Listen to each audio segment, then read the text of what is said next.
Antonio, go ahead please. Opo, kapatid na Daniel, salamat po sa Diyos. Kapatid na Eli. Ang magtatanong po dito sa Lucena, si kapatid na Hedilyn Manimti, isa pong Katoliko. Itatanong ko lang po, ano po kaya ang pinagkaiba ng Katoliko sa relihiyon niyo po? At sa paanong paraan po ako maliligtas? At isa pa po, bakit po ang haba ng buhok ng mga babae sa ang samahan at nakapalda? Ang unang kapatid, yung kasing palda, pambabae talagang damit yun. Sabi kasi sa Biblia sa Deuteronomio 22:5, Ang babae ay huwag mananamit ng nauukol sa lalaki, ni ang lalaki ay magsusuot ng pananamit ng babae, sapagkat sino mang gumagawa ng mga bagay na ito ay karumal-dumal sa Panginoon mong Diyos. merong damit na panlalaki talaga, may damit pambabae. Tingnan mo yung pantalon, panlalaki yun. Katunayan, pag iihi yung lalaki, okay lang. Bubukas ka lang ng zipper, makakaihi ka na. Pag babae ka, subukan mo. Nakapantalon ka. Hindi ka pwedeng umihi nang hindi mo uhubarin yung pantalon. Diba? Pero pag palda, okay lang. Diba? Pag palda. Kaya meron ang pambabae ginawa especially for women at meron namang ginawa especially for men. Kaya miski sa panahong una, sa panahong Israel, may damit panlalaki, may damit pambabae. Yung babae, huwag magsusuot ng panlalaki at yung panlalaki, huwag magsusuot ng pambabae. Pwede ka naman magsuot ng parang slacks slacks, pero hindi pantalon na panlalaki na kagaya ng iba, hapit na hapit kung magsuot, hapit na hapit ang damit, hindi mahinhin kasi yun Ang utos kasi sa Bagong Tipan sa 2:9, ganito. Gayon din naman na ang mga babae ay magsigayak ng mahinhing damit na may katimtiman at hinahon. Ang damit na rekomendado sa babae, mahinhing damit, may katimtiman at hinahon. Hindi naman kasi matimtiman yung magdadamit ka na magpapantalong ka, hapit na hapit, markang-marka yung puwit mo, pati panty, nakamarka kung minsan Pag nakita ng lalaki, hindi mahinhin yun, nakakaisipan lalaki ng masama Pero kung halimbawa, slacks na hindi naman mahalay, okay lang. Gaya nito, papakita ko halimbawa ng pinapayagan naming slacks sa babae. Hindi naman mahala yan Yung kagaya ng damit ni kapatid na Luz, no? Hindi naman mahala yan. Pero kung halimbawa, yung damit na panlalaki, naka-t-shirt, na yung suso naka-markang-marka, tapos yung puti markang-marka dun sa pantalon na hapit, mahalay sa babae yun. May disiplina kasi sa Biblia tungkol sa pananamit. Kasi nakakatukso sa lalaki yan pag mahalay ang damit ng babae.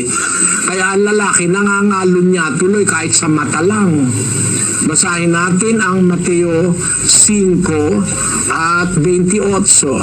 Datapwat sinasabi ko sa inyo na ang bawat tumingin sa isang babae na taglay ang masamang hangad ay nagkakasala na ng pangangalo niya sa kanyang puso.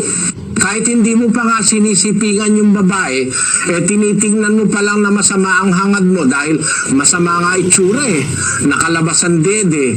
Merong babae kung magdamit, nakalabas yung kalahati ng dede Tapos nakalabas yung pusod. Tapos ang short isang dangkal na lang.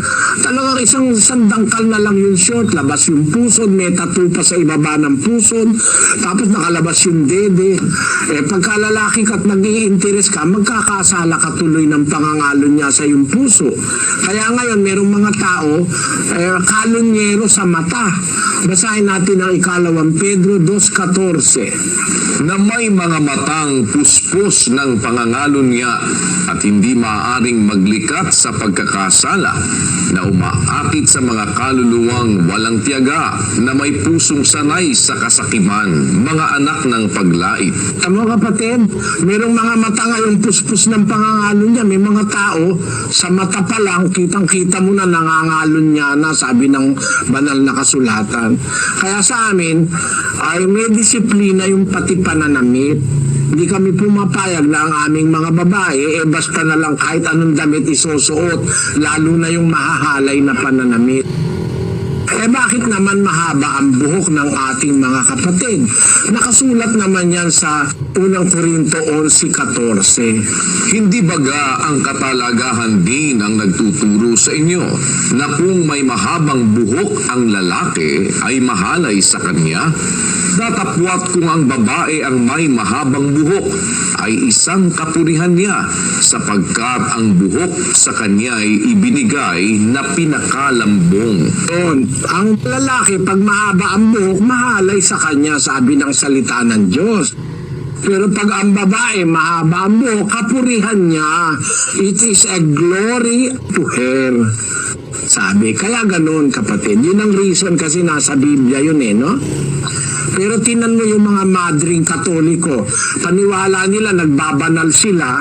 Makakakita ka ba ng madre naka-miniskirt? At ang mga madre naka-ikaw, nakakulot at kung ano-ano, hindi ganon. Ang mga nagmamadre, akala nila banal sila, sumusunod sila ng magdamit sila ng maayos, ganon. Yung isang tanong mo, paano ako maliligtas, sabi mo, ang kaligtasan nasa pananampalataya at pagsunod sa ating Panginoong Hesus. Para maligtas ka, susunod ka kay Kristo, susundin mo yung kanyang mga kautusan. Basahin natin yung 1 Corinto 15:1. Ngayon ipinatatalastas ko sa inyo, mga kapatid, ang ebanghelyo na sa inyo'y aking ipinangaral, na inyo namang tinanggap, na siya naman ninyong pinananatilihan. Sa pamamagitan naman ito'y ligtas kayo, kung matiyagan ninyong iingatan ang salitang ipinangaral ko sa inyo, maliban na kung kayo'y nagsisampalataya ng walang kabuluhan. Yung ebanghelyo, yung aral ni Kristo na ipinangaral ko sa inyo, na tinanggap nyo, pinananatilihan ninyo, sa pamamagitan nito, sabi ni Pablo, ligtas kayo. Kung matyagaan yung iingatan yung aral na ipinangaral ko sa inyo, maliban na kung kayo magsisampalataya ng walang kabuluhan. Ayun, yun ang kaligtasan, kapatid.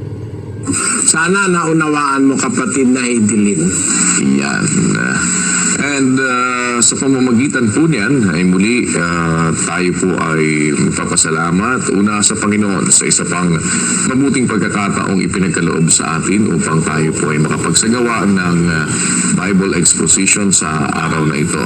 Papasalamat po tayo sa lahat ng ating mga panauhin sa Dubai, sa Plaridel, Bulacan, Cabuyao City, Laguna, Perth, Australia, Navota City, Kuala Lumpur, Malaysia, Kamiling Tarlac, Putik, Zamboanga City, Baler, Aurora, Lubang Island, Occidental Mindoro, Mintal, Davao City, La Castellana, Negros Occidental, sa Apalit, Pampanga, Quirino, Quezon City, Lucena City. Sa lahat ng mga nakamonitor sa atin pong mga satellite monitoring centers at ganoon din sa pamamagitan po ng internet na ngayon po ay nakiisa sa ating Bible exposition. Sa ngalan po ng lahat ng ating mga kasama sa loob ng Church of God International, sa lahat ng ating mga kapatid na katulong natin po sa paglilingkod sa ating mga kababayan at sa lahat ng mga nag-assist sa atin sa iba't ibang mga dako ng ating pong Bible exposition, nawa ay pagpalain kayo ng Panginoon at gantihin ang inyong mga kagandahang loob. At muli po, sa ngalan po ng ating mga kasama din dito sa studio, nagpapasalamat po tayo sa inyo pong pagantabay sa ating Bible exposition. Kapatid na Eli. Anyaya ko po muli, mga kababayan, huwag kayong magagalit. Usipin niyo po yung sinasabi ko. Wala naman akong gusto na kayo saktan, kundi para lang kayo mag-isip. Tingnan nyo yung Biblia nyo, basahin nyo, binibigay ko naman yung talata kung andun ba, wala o kayo na makakahatol.